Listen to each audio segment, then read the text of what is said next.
Mastering Ubiquitous Computing. Ubiquitous computing's seamless human-device harmony shatters traditional computing's rigid boundaries.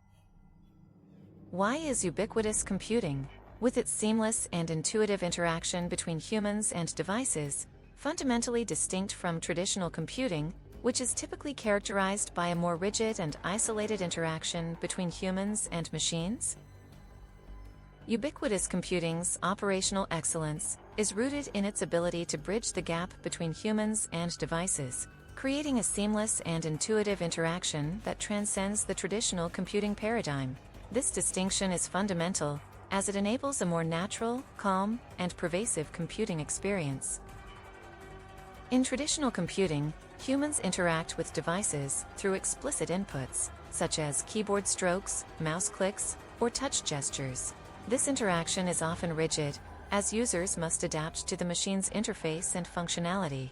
In contrast, ubiquitous computing, UbiComp, seeks to create a more harmonious relationship between humans and devices, enabling a subtle, yet powerful, interaction that is more akin to human communication. UbiComp's operational excellence stems from its ability to weave devices into the fabric of everyday life, making them accessible, available, and convenient. Devices are no longer standalone entities, but an integral part of the environment, much like furniture or consumer goods. This ubiquitous presence enables devices to operate in the background, anticipating and responding to users' needs without requiring explicit input.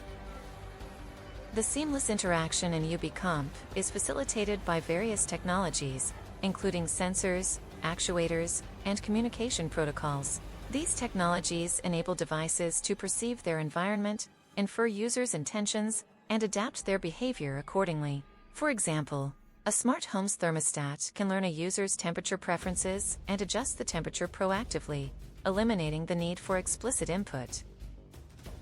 Another key aspect of UbiComp's operational excellence is its ability to address the concept of calm technology.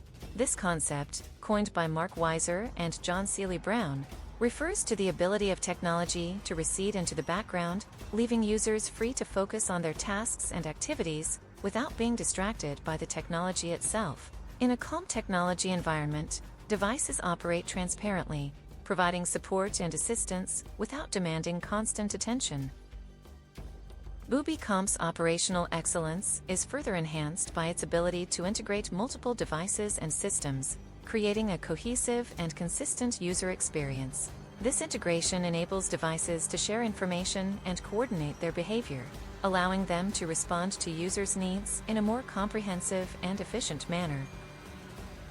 The distinction between ubiquitous computing and traditional computing is further underscored by the concept of invisibility. In UbiComp, devices and interfaces are designed to be invisible, allowing users to focus on the tasks and activities they are performing, rather than on the devices themselves. This invisibility is achieved through intuitive interfaces, natural language processing, and contextual awareness, which enable devices to anticipate and respond to users' needs without drawing attention to themselves. In conclusion, the operational excellence of ubiquitous computing lies in its ability to create a seamless, intuitive, and invisible interaction between humans and devices. By weaving devices into the fabric of everyday life, UbiComp enables a more natural, calm, and pervasive computing experience that transcends the traditional computing paradigm. The promise of ubiquitous computing, a world where humans and devices blend together in perfect harmony, like a finely tuned orchestra performing in perfect synchrony.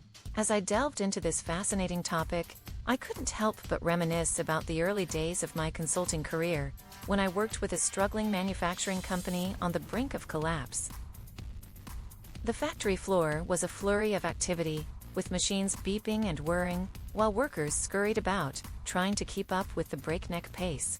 But despite the chaos, something was amiss. Machines would jam, production lines would stall, and the entire operation would grind to a halt. That's when I realized that the traditional computing paradigm, where humans and machines interacted in rigid, isolated bursts, was woefully inadequate for the demands of modern manufacturing. It was like trying to force a square peg into a round hole. I recall walking the factory floor, taking in the cacophony of sounds and the chaos of motion.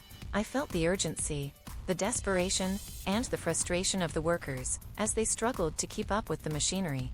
And in that moment, I knew that something had to change. That's when I stumbled upon the concept of ubiquitous computing. It was like a ray of sunshine piercing through the darkness, a beacon of hope in a sea of despair. The idea that devices could seamlessly integrate with humans, anticipating their needs, adapting to their rhythms, and simplifying their tasks, was nothing short of revolutionary. As I worked with the factory's management team, I realized that ubiquitous computing wasn't just a fancy term, it was a mindset, a philosophy, a way of life. It was about creating an ecosystem where humans and devices blended together in perfect harmony, like a symphony conductor expertly guiding the orchestra. We started by identifying the pain points on the factory floor. We mapped out the production process, highlighting areas where machines and humans interacted, and then we went to work. We installed sensors, cameras, and microchips, weaving a web of interconnected devices that could communicate, adapt, and learn. The results were nothing short of miraculous. Machines hummed along, production lines flowed smoothly, and workers moved with a newfound sense of purpose. The once chaotic factory floor was now a model of efficiency, a testament to the power of ubiquitous computing. But as I looked back on that experience, I realized that the true magic of ubiquitous computing lay not in the technology itself, but in the way it made people feel. It was about creating an environment where humans and devices worked together in perfect synchrony, where the boundaries between man and machine blurred, and where the whole became greater than the sum of its parts. As I walked out of that factory for the last time, I felt a sense of pride, of accomplishment, and of hope.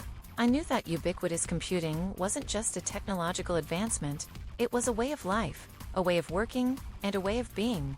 And as I looked out into the world, I knew that this was just the beginning, a new era of seamless interaction, intuitive collaboration, and limitless possibility.